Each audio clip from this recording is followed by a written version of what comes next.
Welcome back on the AM show. Of course, we are your election headquarters. 2 days ago, the 16th day of this month, the vice chairperson of the National Democratic Congress in the Northern region was suspended for a period of 3 months.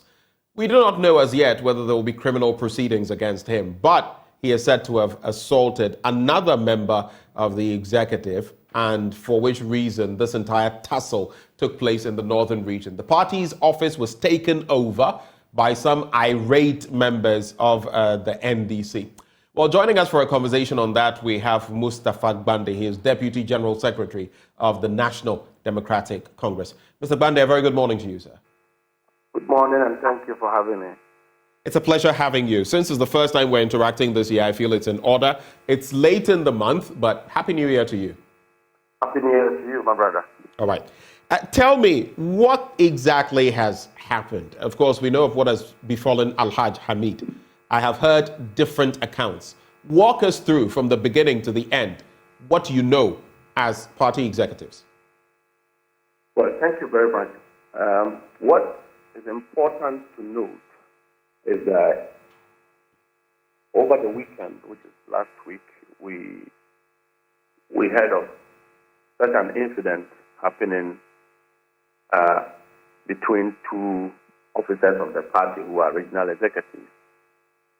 And so we were waiting for some more information. But before that, leadership had delegated the vice chairman, national vice chairman, Professor Joshua Alabi, who went to the region to meet with the regional treasurer, who is a victim in the matter. Right. And subsequently, the general secretary of our party, with my boss, released a statement condemning the act, to the extent that even though one do not fully have the story, it was not appropriate for colleagues to get to that level within our party, because the party has mechanisms within our constitution for redress on all matters. And so no issue between colleagues should get to the extent where physical altercations becomes a resort. Now, the Functional Executive Committee of the party then invited leadership of the Northern Regional Executives to Accra to give us some further and better particulars of the matter. And so upon that briefing, leadership then decided that it was important to begin some, processes of discipline and order. And so it was in place. We realized that there was a fundamental case being made, right, that is worth being investigated further. And so we took a decision to suspend the vice chairman and also refer the matter to the disciplinary committee of the party for adjudication. That is where our actions are so far. Okay. Now tell me, there has been talk about whether Hajia Shamima will institute criminal proceedings, because this was a case of assault, as we hear it, as your party has confirmed. But even before that, how do you feel about this in respect of women in politics? Already, there is a lot of talk about the fact that women feel intimidated. They don't have the financial draw of men. They don't have the sort of aggression. We want more women in our politics. How do you feel about this happening to a woman within your party? Well, at the end of the day, what is very important is that leadership is well-grounded and fortified to deal with some of these things. It doesn't just happen to women. It happens to men. And for me, I look at politics. But I think it is even more egregious when it happens to women. Don't you think so? Exactly, which is one of the reasons why leadership should, swift attention in the matter. I just told you that when it happened, we sent delegations, and several other members of the National Executive Committee have been in touch with our sister, who is still an executive member, and which led to the decision of suspension of the vice chairman pending further investigation. Now, I do know that the police also, in one death, picked up the suspect, who is the original vice chairman, and after yesterday, he was taken to court and granted a bail. And so beyond that, we are not resting. We interrogate the matter as leadership and bring out all sanctions that are well-grounded within our party as far as some of these conducts are concerned. We do not believe that any officer of the party should get too worse to the extent that you are willing to assault a colleague, either male or female. And more to talk about a female. It's something that is very condemnable. It's an action that should not fit well with anybody. And that leadership will not rest until we get to the bottom of the issue and then bring out the appropriate actions that will ensure justice is prevailing within our party, as far as Northern Region is concerned. I know for a fact that the party, the NDC, has roundly criticized and condemned these activities. I just had to go down that road because I feel it is particularly worrisome when this is perpetrated against women, no matter what may have caused it. I recall that in that statement signed by your party secretary, General Secretary Fifi Fiavikwete, it said at the end of its deliberations, the following decisions were taken in accordance with Article 48.1, 48.6, and 48.8b of the party's constitution that will, with immediate effect, your membership, that is Alhaj Hamid Bewa, your membership of the NDC is suspended. It's been suspended for 3 months, but in consideration of, like some would say, the gravity of the situation, is it possible, for the sake of example, for anyone like Alhaj Bewa, he himself, or others to come to suffer stiffer punishment? I mean, could this punishment be extended even further? That's my question, I guess. Well, it would extend depending on the issues that will come out when the disciplinary committee starts its work. Because don't forget, under that adjudication, the rules of natural justice would be served. Exactly. You give various parties and witnesses the opportunity to make their case.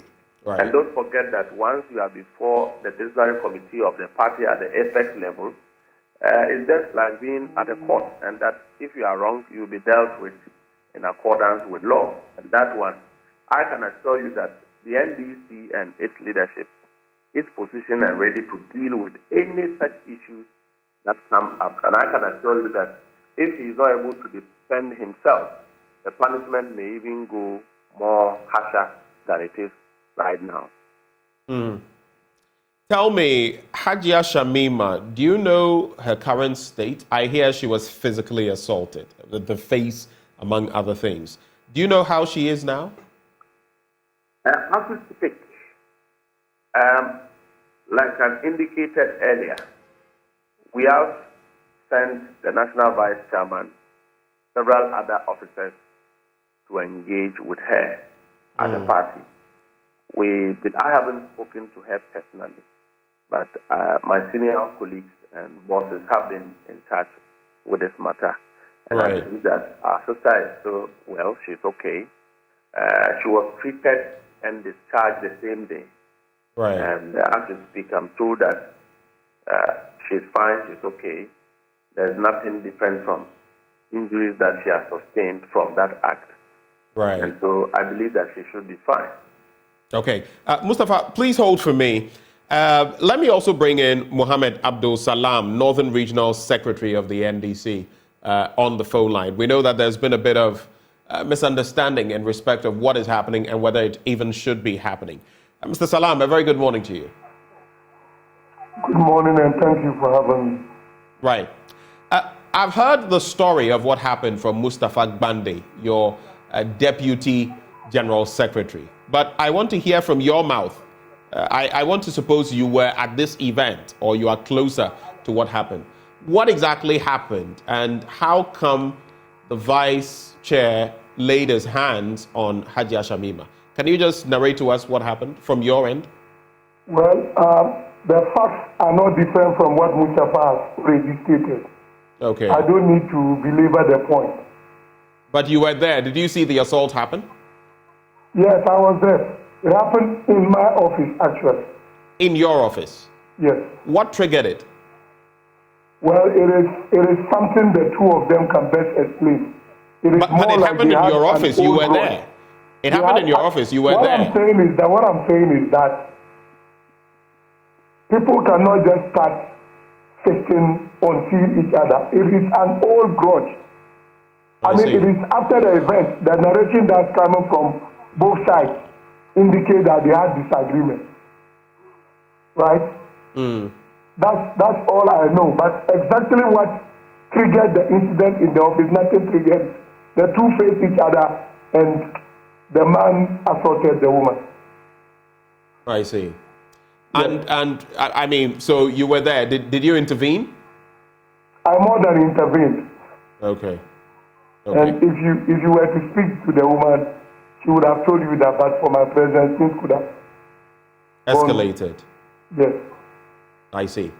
I also hear that, I mean, among you, there is some disagreement concerning what has happened to Alhaj Bewa. Some feel he is not being treated fairly. Where do you stand on all of that? Some came to the regional office saying that even national executives, if anyone dares to come there, they would show them something and all of that. Where do you stand on all of this? Well, I am a regional secretary who appreciates that the political party has rules. And the rules were not written because Salam will be secretary at this point in time. The rules were provided as a guidance to conduct for all members of the party. But seeing that all of us have not been credited with the same level of blessings in terms of wisdom and understanding, people would react to issues differently when this happens. So ideally, as managers of a political party, when these things happen, because party has to do with following, people may hold their view. But all we need to do as leaders is to calm them down, try to let them appreciate that, given the circumstances, this is the only way the national executive could have handled it in the meantime. Yes. Okay, so you agree with the position of the national executive that he should be suspended for 3 months, and of course other investigations are ongoing. In fact, it is not about you. That's what the Constitution stipulates. Once the prima facie case has been established, before giving him the chance to defend himself, you need to put him aside and then set up a committee for him to appear and then try to explain as to why these things happen. And he's not the first person to have been put through those provisions. So, yes, I mean, it's particularly worrisome that it's a woman, you understand. We want more women in our politics. When beatings or slaps and things come in, I don't think it inures to anyone's benefit, though I understand that even among men, fights occur in different parties. But did Alhaj Bewa explain to you in any way why he assaulted Hajia Shamima? No, he's not explained to me as in person, not at all. He only said that Hajia Shamima did some recordings of voices and shared to WhatsApp platforms that related to him on some allegations some time ago. In fact, the reference is even as far back as last year. I see. Yes. You are closer to the event. I've spoken to Mustafa Bande on it, but what is the state of Hajia Shamima currently? Oh, she's good. She's good. She's currently in Kumasi. All right. So just to cap off the conversation, moving forward, what can we expect? There has been talk about whether Hajia Shamima will push for, whether there will be a procession with criminal charges against Alhaj Bewa. We've not got to that point yet, but do you know anything about that, whether this matter will take a legal twist? Alhaji had already submitted himself to the police. The police had kept him in custody for about 24 hours. They took him to court, the Tamale Circuit Court, where he was granted bail. So the matter of criminal charges of assault is one that is currently before the Circuit Court of Tamale. All right, so it's already before the circuit court in Tamale. Yes. My final question to both of you, there's also been this talk, and just briefly, so we cap it off. There's been this talk about the approach of the Ghana Police Service when it comes to MPP-related incidents and NDC-related incidents. I'm sure you are privy to that as well. We've been told that we are more than privy to that. when it's the NDC, they act swiftly. When it's the MPP, then they drag their feet. Do you support this assertion, and why? That's my question to both of you. I'll start with you, Mohammed. So, from my point, I would have thought that I should have had the IGP or his spokesperson online. I don't have the IGP now, so I'll ask you. Quite clearly, the actions of the police from the NDC Youth Conference in Cape Coast down to conflicts around inter-party issues, and some of these issues when they occur, you get to the police and they tell you, oh, the IGP has taken interest in this matter. We will have to take it to we are waiting for instructions from the IGP and all that, and they are swift in dealing with it. That is not to say that a crime is not a crime and crime should be politicized. But the police must be seen to be swift in dealing with issues without recourse to political coloring. Are you suggesting bias from the Ghana Police Service? Well, why not? I have not said that. Okay. Example. All right. Mohammed, thank you. Thank you so much for your time this morning. We wish you the very best. Mustafa Gbande, you have the final word. Mohammed suggests bias on the part of the Ghana Police Service. Do you agree with him?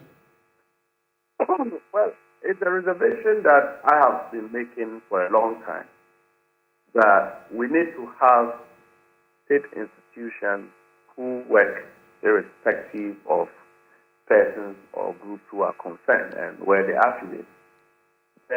If you follow the reactions of our youth in the North, their problem is that recently when they had a Superdelegate Congress, supporters of the Vice President, His Excellency Mahmoud Bawumia, assaulted supporters of Alan Kojo Tremantin. The police did not act swiftly in that matter.